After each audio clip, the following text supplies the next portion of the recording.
Sabe, em qualquer disputa na justiça, tem uma pergunta que pode definir o vencedor antes mesmo de o jogo começar. E a pergunta é: quem precisa provar o quê? Esse é o famoso ônus da prova, um conceito que não só decide casos, mas mais importante, garante que a partida seja justa para todo mundo.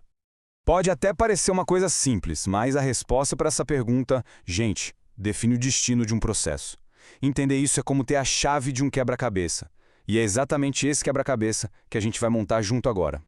Então, para começar, vamos focar em uma palavra, ônus. No direito, ela tem um significado muito, mas muito particular. E pode acreditar, entender essa diferença é a base para a gente entender todo o resto. E olha só, aqui está a grande sacada. Um dever legal, tipo pagar um imposto, se você não cumpre, vem uma punição, uma sanção. Já o ônus é bem diferente. Ninguém vai ser punido por não provar alguma coisa. O risco é outro, é o risco de ter uma desvantagem no seu próprio caso. Ou seja, é uma tarefa que você cumpre por puro e simples interesse próprio. Então, na prática, o ônus da prova funciona como se fosse o tira-teima do juiz. Imagina que, no final do processo, as provas sobre um fato super importante não são claras. Ficou aquela dúvida no ar. O que o juiz faz? Ele simplesmente olha para ver quem tinha responsabilidade de provar aquilo. A parte que não cumpriu essa tarefa perde a discussão sobre aquele ponto. Simples assim. Certo, mas como é que a lei define quem tem essa responsabilidade? Pois é, existe um livro de regras padrão, sabe? Um ponto de partida que vale para a grande maioria dos casos. Essa regra é chamada de distribuição estática. E o nome faz todo sentido porque ela é fixa. Ela está definida na lei, antes mesmo de o processo começar. Pensa nela como se fosse o manual básico do jogo, que garante que todo mundo já entre em campo sabendo quais são suas responsabilidades. E a lógica por trás dessa regra é bem inteligente. Quem começa o processo, que é o autor, tem que provar os fatos que deram origem ao seu direito. Faz sentido, né? Já o réu, para se defender, precisa provar que existe alguma coisa que impede, modifica ou simplesmente acaba com aquele direito do autor. Para isso tudo ficar mais claro, vamos imaginar um caso de dívida. O autor chega e mostra o contrato assinado. Pronto, ele provou o fato constitutivo. Aí, na defesa, o réu pode provar um fato impeditivo, tipo que ele era menor de idade quando assinou. Ou um fato modificativo, mostrando uma renegociação. E claro, o clássico fato extintivo, apresentar o recibo que prova que a dívida já foi paga. Ok, mas e quando o jogo já começa desequilibrado? Às vezes, essa regra padrão não é suficiente para que o resultado seja justo.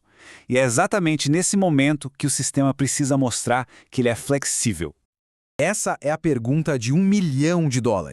E se provar um fato se torna o que os especialistas chamam de prova diabólica?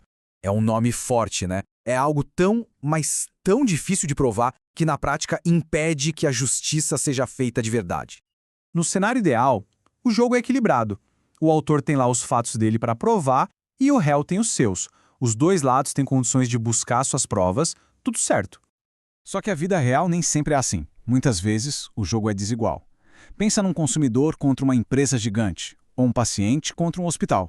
Um lado tem toda a informação, toda a capacidade técnica, enquanto o outro lado enfrenta uma barreira quase impossível para provar o que aconteceu. E essa analogia do futebol para explicar a distribuição dinâmica é simplesmente perfeita. O juiz, que é o árbitro do nosso jogo, percebe a vantagem tecnológica absurda do time profissional. Então ele pode virar e dizer: peraí, nesse lance aqui, quem tem as câmeras, os sensores, a tecnologia é que vai ter que provar que a bola não entrou. Percebe? Ele inverte o ônus para equilibrar o jogo. E o mais importante aqui, essa mudança não é arbitrária. O juiz não faz isso do nada. Ele precisa justificar a decisão com base nesses dois critérios bem claros. A ideia é reequilibrar o campo de jogo, fazendo com que o ônus da prova seja uma ferramenta para a gente encontrar a verdade, e não só para declarar um vencedor. E essa flexibilidade toda não para por aí. Existe um nível, digamos, mais avançado, em que os próprios jogadores podem combinar as regras do jogo antes mesmo de ele começar. O nome disso é negócio jurídico processual. O nome é um pouco técnico, eu sei, mas a ideia é que as partes podem, em comum acordo, criar uma regra de distribuição do ônus só para o caso delas. Isso pode ser feito num contrato, por exemplo, ou até durante o próprio processo. Mas é claro que essa autonomia não é ilimitada. A lei impõe barreiras para proteger a parte mais fraca da história.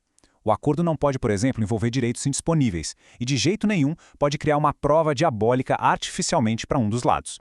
O juiz está sempre de olho para evitar qualquer tipo de abuso. Bom, chegando ao final da nossa conversa, fica bem claro que o ônus da prova é muito mais do que um mero detalhe técnico. Na verdade, ele é uma peça central na grande engrenagem da justiça. No fim das contas, o que tudo isso mostra pra gente? Mostra que o sistema de justiça vive numa busca constante por equilíbrio.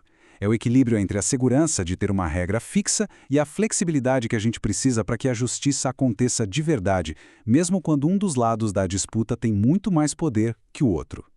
A evolução de conceitos como essa distribuição dinâmica do ônus da prova mostra um direito que está em movimento, que se adapta para ser cada vez mais justo. E a pergunta que fica no ar é: como essa busca incessante por equilíbrio vai continuar a transformar a maneira como a gente resolve nossos conflitos?